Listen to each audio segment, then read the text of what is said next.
Sementara itu di rumah, Boruto sedang bersiap-siap pergi.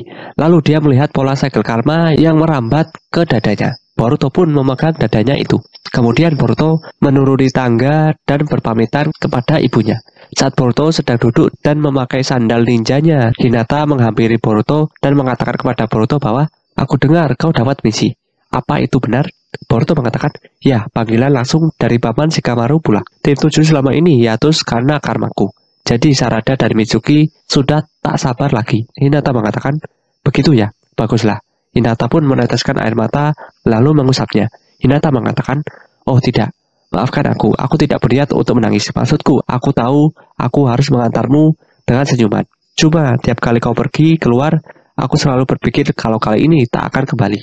Di sini terlihat kalau Hinata sangat cemas dan khawatir dengan Boruto. Boruto sempat terdiam lalu mengatakan, "Maafkan aku, sudah membuatmu khawatir. Aku belum tahu soal detail misi ini. Tapi sepertinya ini hal penting yang hanya bisa dilakukan oleh timku. Jadi aku tak punya pilihan lain bukan? Tidak akan apa-apa. Maksudku, aku bahkan sudah pernah mati sekali. Tapi aku kembali dengan baik-baik saja bukan? Aku akan pulang walau demi apapun. Aku janji."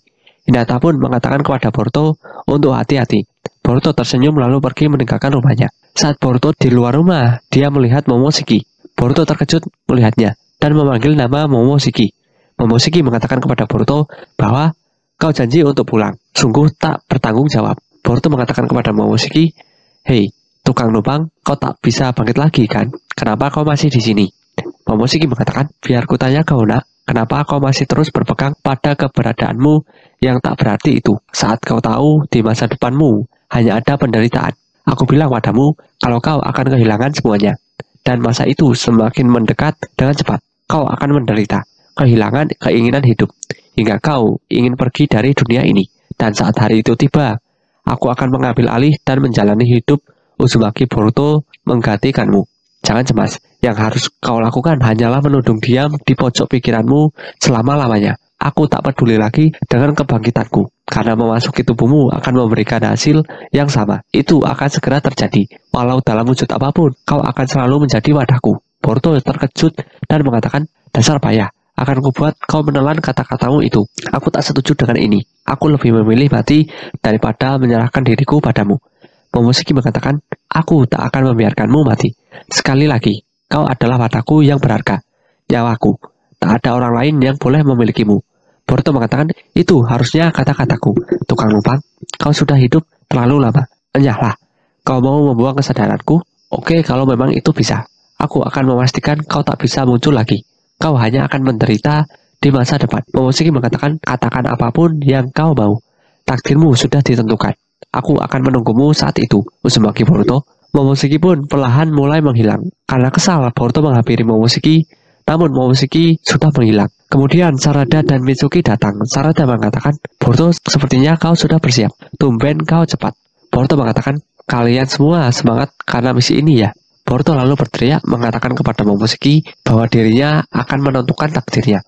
Sarada pun terkejut dan merasa aneh dengan tingkah laku Boruto. Boruto pun melompat tinggi dan mengatakan kata-kata Sarada. Sambil melihat Boruto, Mitsuki mengatakan, walaupun dia mati dan bangkit lagi ataupun menjadi Otsutsuki, Boruto akan tetaplah Boruto. Sementara itu, Himawari mendekati Hinata dan mengatakan, "Ibu, aku tadi berpikir bagaimana kalau aku jadi ninja. Mungkin aku bisa bantu Kak Boruto sedikit. Atau ibu malah akan jadi semakin cemas?" Hinata sempat terdiam mendengar perkataan Himawari, lalu mengucapkan nama Himawari. Boruto yang sedang dalam perjalanan bersama Sarada dan Mitsuki ke kantor melihat segel karma yang ada di telapak tangannya. Lalu mengatakan, "Tak akan kubiarkan kau bertindak seenaknya. Momoshiki, kau dengar?" Di sisi lain, Code bersama dengan Bug tiba di dimensi tempat Jubi berada. Bug bingung dan bertanya kepada Code mengenai tempat apa ini sebenarnya. Code mengatakan, "Tempat yang hanya bisa didatangi dengan jutsu ruang dan waktu. Aku adalah pengecualian. Aku bisa keluar masuk dengan bekas cakaran yang kutinggalkan saat Jigen membawaku ke sini. Kita akan dalam masalah kalau itu sampai hilang." Bug mengatakan kepada Code, "Hei, kau bisa jamin aku bisa keluar dari sini?" Code mendekati kandang Jubi dan melihat keadaan Jubi sambil berbicara dengannya. Sambil melihat Jubi, Bug mengatakan, "Ini ekor 10 yang mau kau beri makan anak Hokage itu?" Code mengatakan, Uchiha Sasuke pengganggu itu tak bisa lagi ke sini. Tapi Boruto dan Kawaki sekarang sudah Otsutsuki sepenuhnya. Mereka tak lama lagi mungkin akan menguasai jutsu ruang dan waktu. Lalu tempat ini akan tak aman lagi. Bak mengatakan, ini bukan urusanku. Tapi apa rencanamu sekarang setelah kau sendirian? Tepat setelah kau dapatkan kekuatanmu kembali, kau dihajar oleh Daimon. Lalu memotong kerjasama kalian seperti sudah jatuh, lalu masih ditendang. Code mengatakan, jujur saja, kekuatan Daimon itu tak terduga, sungguh di tingkat yang berbeda. Aku kalah telak. Bak mengatakan, itu sebabnya aku mau mencegahmu untuk membangkitkannya. Aku sungguh berharap kau mau dengarkan. Code mengatakan, ya, tak ada gunanya menyesali masa lalu. Kau tahu, aku sangat terpukul karena patah hati. Bisa coba lebih simpatik sedikit, tolonglah. Bak mengatakan, aku tak paham dirimu. Bagaimana bisa kau begitu santai dengan situasi seperti ini? Code mengatakan, bukankah itu sudah jelas? Karena keadaan sebenarnya baik-baik saja. Pokoknya, pertama, kita atur Jubi menjadi ukuran yang lebih praktis. Bak bingung dengan apa yang dimaksud oleh Code. Code kemudian mengangkat tangannya. Seluruh tubuh Jubi tertutup oleh tanda cakar Code. Bak terkejut melihatnya. Code mengatakan, bekas cakaran itu dibuat dengan mencampur sedikit saja besi dari darahku. Dengan cakra yang diwujudkan secara fisik. Itu setengah materi, setengah cakra. Senjata rahasiaku. Dulu ada batas berapa banyak yang bisa aku keluarkan secara sekaligus. Tapi diriku sekarang bisa memakai cukup banyak untuk menyelimuti makhluk ini. Kemampuan yang sebelumnya mustahil. Bak menanyakan kepada Code, kau menyelimutinya dengan bekas cakaran? Untuk apa? Code mengatakan, sudah kau bilang, aku akan mengaturnya lebih kecil dan lebih berguna. Lalu tubuh Jubi mulai mengecil dan duri yang ada di bekas cakaran Code terus membesar. Bak terkejut melihatnya. Code mengatakan, biju adalah kumpulan besar cakra. Jadi, aku hanya membelah-belahnya seperti mencuil sebagian dari sebuah model tanah liat. Bak menanyakan, sekarang apa yang akan terjadi? Kemudian duri-duri yang membesar itu berubah bentuk menjadi makhluk yang berukuran seperti manusia dan memiliki ekor. Mereka adalah pasukan yang memiliki kekuatan Jubi. Bak terkejut dan mengatakan kalau mereka makhluk yang seram. Mereka bisa memakai bekas cakaran. Sambil menutupi mata kirinya dengan bekas cakaran yang ada di tangannya, Code mengatakan, jadi Bak, mereka sekarang jadi lebih kecil dan lebih berguna, bukan? Boruto, Sarada, dan Mitsuki yang sedang berjalan ke ruang Hokage sambil bertanya-tanya mengenai misi yang hanya bisa dilakukan oleh tim mereka. Karena lama tak beraksi, mereka menganggap bahwa misi ini adalah misi besar. Boruto berpikir kalau Shikamaru menganggap tim 7 adalah tim paling hebat di seluruh desa. Mitsuki mengatakan Kawaki akan ikut dengan kita. Jadi ini akan menjadi peluncuran tim 7 yang baru. Setelah membuka pintu kantor Hokage, Boruto melihat Kawaki dan dalam hati mengatakan, ngomong-ngomong, ini pertama kalinya aku bertemu lagi dengannya sejak aku hidup kembali. Kawaki lalu melihat Boruto dan mengatakan, yo, aku tak percaya kau membangkitkan dirimu sendiri. Kau memang selalu mengejutkan. Boruto mengatakan, ya, maaf sudah membuat cemas. Tapi seperti yang kau lihat, aku sekarang baik-baik saja. Sumire lalu mengingat perkataan Kawaki. Waktu itu Kawaki mengatakan, kau tak akan dendam padaku karena membunuh Boruto. Setelah mengingat itu, Sumire terdiam. Lalu Sumire mengatakan kepada Boruto, kau terlihat sehat, Boruto. Syukurlah. Boruto mengatakan kepada Sumire, ketua kelas, maaf sudah membuatmu cemas. Sarada mengatakan, tak lama ketemu. Kawaki melihat Boruto sambil terdiam. Konohamaru mengatakan, oke, sudah cukup main-mainnya. Shikamaru mengatakan, maaf karena memanggil mendadak. Tapi desa Konoha sedang menghadapi masalah saat ini. Ya, semua desa pada dasarnya selalu begitu. Tapi Konoha belakangan ini menjadi subjek dari situasi yang penting. Pertama, Boruto, untuk sekian lama kita tak tahu kapan Momoshiki akan mengambil alih kesadaranmu dan mengamuk. Tapi kita bukan hanya tak menemukan solusi permanen. Tubuh fisikmu sekarang malah sudah sepenuhnya menjadi Otsutsuki. Boruto mengatakan, aku punya perasaan buruk soal ini. Shikamaru mengatakan, selanjutnya kau Kawaki, kau memang tak pernah kooperatif. Tapi sekarang karmamu sudah kembali. Ditambah dengan kemampuan Ishiki. Kau adalah keberadaan yang tak bisa lagi kami kendalikan. Bahkan walau tidak seperti Boruto. Tak ada kemungkinan Ishiki bisa merasukimu kembali. Dari sudut pandang kami yang tak punya kendali, jujur saja sebagai orang yang bertanggung jawab menjaga kedamaian dan ketertiban desa ini, kami menganggapmu sebagai ancaman. Kawaki mengatakan, hei, kenapa kau tak langsung bilang saja? Sarada mengatakan, jangan tersinggung. Yang dikatakan Master Shikamaru itu adalah yang sebenarnya. Memang begitulah situasi Konoha saat ini. Dia hanya memastikan kita menyadarinya. Shikamaru mengatakan, benar, aku juga tak enak harus jujur padamu. Tapi Konoha saat ini sedang menyimpan buah bom. Jadi aku ingin mulai dengan menyadarkan kalian akan hal ini. Ada lagi, belum lama Amado menelpon. Kami tak tahu nasibnya setelah dia diculik Kot. Tapi kedengarannya dia baik-baik saja. Kawaki heran mendengar berita ini, bahwa Amado masih hidup. Shikamaru lanjut mengatakan, kami masih tak tahu tepatnya bagaimana dia bisa lepas dari bahaya. Tapi dalam proses itu sepertinya dia sudah melepas pembatas kekuatan Kot. Boruto terkejut dan mempertanyakan apa niat Amado. Shikamaru mengatakan, aku yakin itu tak terhindarkan. Mau bagaimanapun, dengan kekuatan yang pulih sepenuhnya, aku dengar Kot bahkan bisa melebihi Jigen. Yang itu pun butuh Naruto dan Sasuke bekerja sama untuk mengalahkannya. Dan lagi, itu harusnya masih kurang dari Ishiki Otsutsuki. Jadi walau dia itu lawan yang kuat, kita harusnya bisa menghadapinya. Sarada mengatakan, jangan-jangan misi kita itu adalah untuk mengalahkan Kot memakai kekuatan Otsutsuki, Boruto, dan Kawaki. Shikamaru mengatakan, tidak, bukan itu. Kemarin, Kot sudah menyerang kami di lab 3. Ada seorang wanita yang muncul. Namanya adalah Eida. Beberapa dari kalian mungkin sudah tahu, tapi kemampuannya bisa dengan sekejap menghipnotis siapapun yang berada di dekatnya, dan membuat mereka tak bisa apa-apa. Bahkan aku pun tak bisa melakukan apapun. Itu yang pertama kalinya bagiku. Delta dan aku bisa saja mengatasi Kot. Mitsuki menanyakan kepada Shikamaru bahwa, lalu bagaimana kita bisa menghadapi orang seperti itu? Shikamaru mengatakan, kami baru tahu ini setelahnya. Tapi ada celah pada kemampuannya.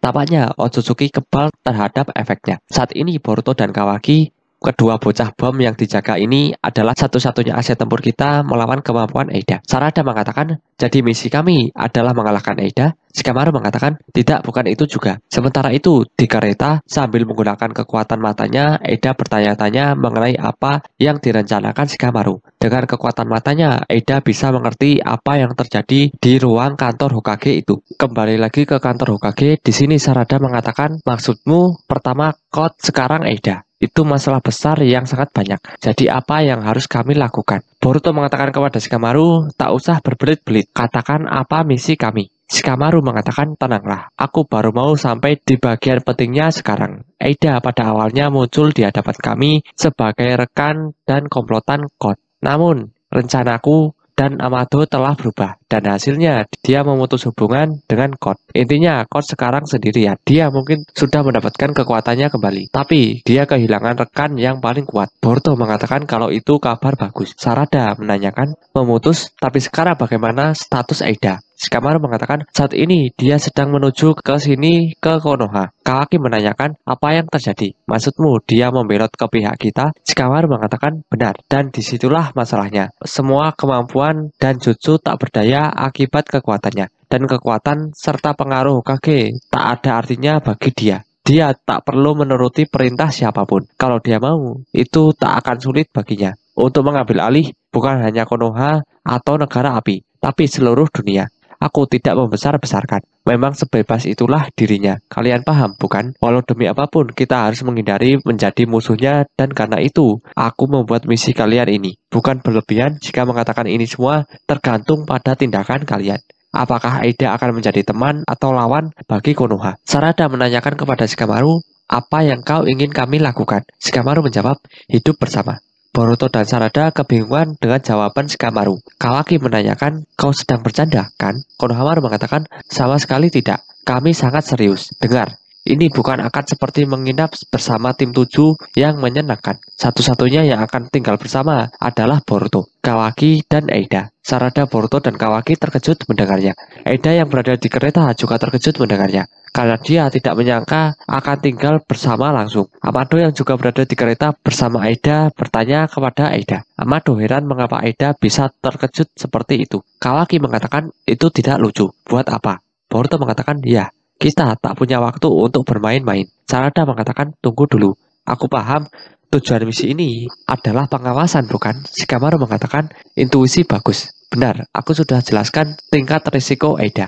Biasanya peraturan akan mengharuskan dia diawasi. Namun metode biasa kita pasti tidak akan berhasil. Karena ada kemungkinan para pengawas nanti akan dengan sukarela melakukan hal yang akan menguntungkan Eida. Bahkan walau Eida sendiri tidak berniat melakukan apapun. Karena itulah, Otsutsuki tak akan terpengaruh padanya. Jadi hanya Boruto dan Kawaki yang bisa mengisi posisi itu.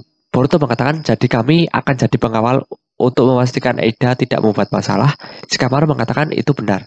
Mau bagaimanapun, setidaknya menentukan seberapa besar dia mau bekerja sama dengan Konoha. Kawaki mengatakan, apa untungnya misi ini bagiku? Lagi pula, bagaimana kalau dia memutuskan untuk tak terima rencana ini? Shikamaru mengatakan, kalau jadi begitu, dia akan membuang kesempatannya diperbolehkan masuk ke Konoha. Ini adalah batas aman yang tidak bisa kita ubah. Mitsuki menanyakan, tapi bukankah ini tindakan awal yang terlalu memaksa? Shikamaru mengatakan, ya tentu saja kita tak mau melakukan apapun yang membuatnya kesal. Tapi kita harus buat batasan. Kita sama saja akan menjebak diri kita sendiri, hanya memberinya tawaran yang lemah. Lagi pula, aku punya firasat dia akan setuju dengan tawaran tinggal bersama ini. Mitsuki menanyakan, apa ada alasan lain? Shikamaru mengatakan, agak canggung untuk mengatakan ini. Tapi karena ini penting untuk keberhasilan misi ini. Eida suka padamu, Kawaki. Boruto, Sarada, dan Mitsuki terkejut mendengarnya. Di sisi lain, Eida langsung baper karena Shikamaru mengatakan hal itu. Amado menanyakan kepada Eida bahwa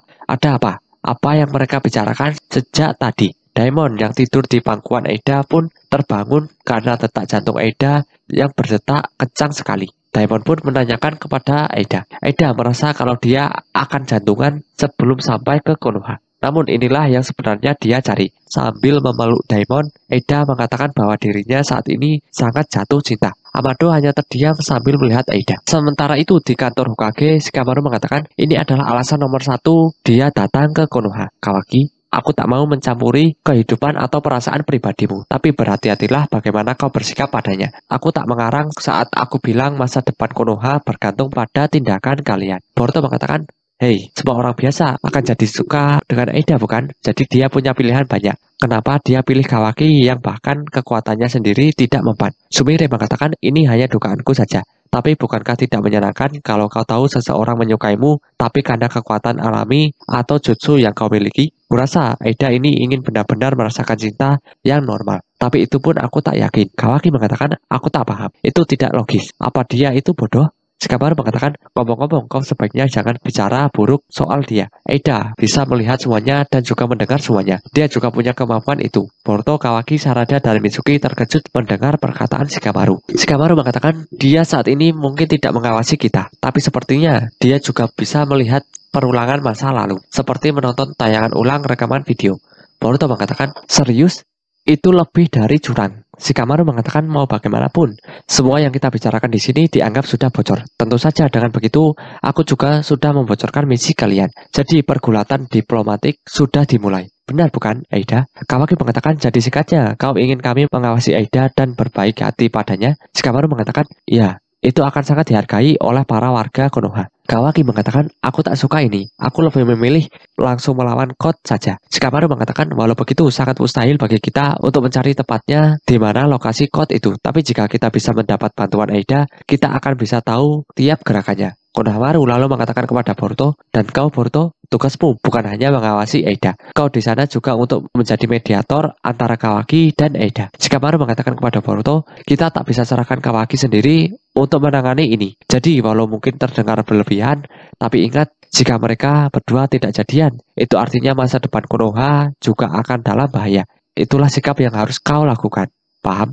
Boruto mengatakan kalau misi ini menyebalkan. Konohamaru mengatakan, ditambah lagi Sarada dan Mitsuki, kalian akan mengawasi mereka bertiga dari luar bersamaku. Shikamaru mengatakan tugas utama kalian adalah mengirim laporan. Tapi kalian harus masuk dan membedakan situasi jika terjadi masalah. Agar saja membereskan kekacauan yang ditimbulkan rekanmu. Karena kita tak tahu kapan Boruto akan mengamuk lagi. Walau begitu, seberapa besar kekuatan Eida akan mempengaruhi kalian masih tidak diketahui. Unit sensor akan terus membantu kalian, tapi laporkan segera sikap aneh apapun yang kalian lihat di diri kalian, agar kita bisa segera mengatasinya. Dengar, walau seberapa sulit pun, situasi kalian ada urutan untuk tindakan yang harus kalian ambil. Dan semakin ekstrim situasinya, semakin cepat kalian harus menentukan pilihan. Sebagai penasehat Hokage, itu adalah beban berat tugasku. Karena itu, untuk menghadapi masalah yang harus diatasi secara khusus, aku membuat rencana ini. Aku tak bertanya apakah kalian bisa atau tidak, tapi apakah kalian mau atau tidak. Boruto mengatakan jawabannya sudah jelas, karena kelihatannya tidak ada pilihan untuk berkata tidak. Sementara itu, di atas bangunan Hokage, Sasuke mengatakan kepada Naruto bahwa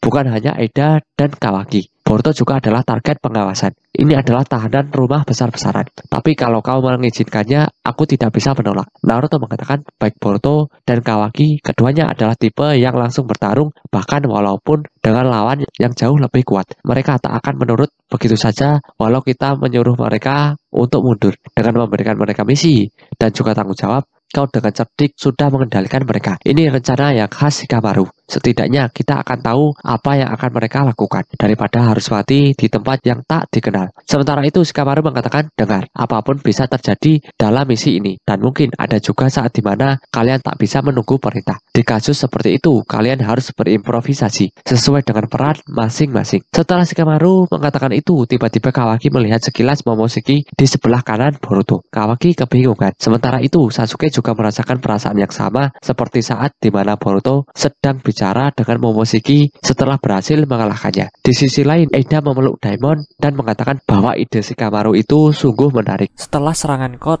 desa Konoha secara resmi menyambut Eida dan Daimon. Eida turun dari kereta menghentakkan kakinya. Eida memberi Daimon tumpangan. Daimon mengatakan, wah, kita sudah sampai. Eida melirik ke kanannya. Shikamaru, Sai, dan 2 shinobi lainnya ada di sana untuk menerimanya. Shikamaru mengatakan, selamat datang di desa Konoha. Eida dan juga Daimon, kami dengan tulus menyambut Anda dari lubuk hati kami. Eida melihat ke arah Sai. Dia langsung memerah. Shinobi di sebelahnya juga memerah. Shikamaru tidak merona. Sai dalam pikirannya sendiri mengatakan dia sangat cantik. 9 warga sipil lainnya telah mengalihkan perhatian mereka ke arahnya.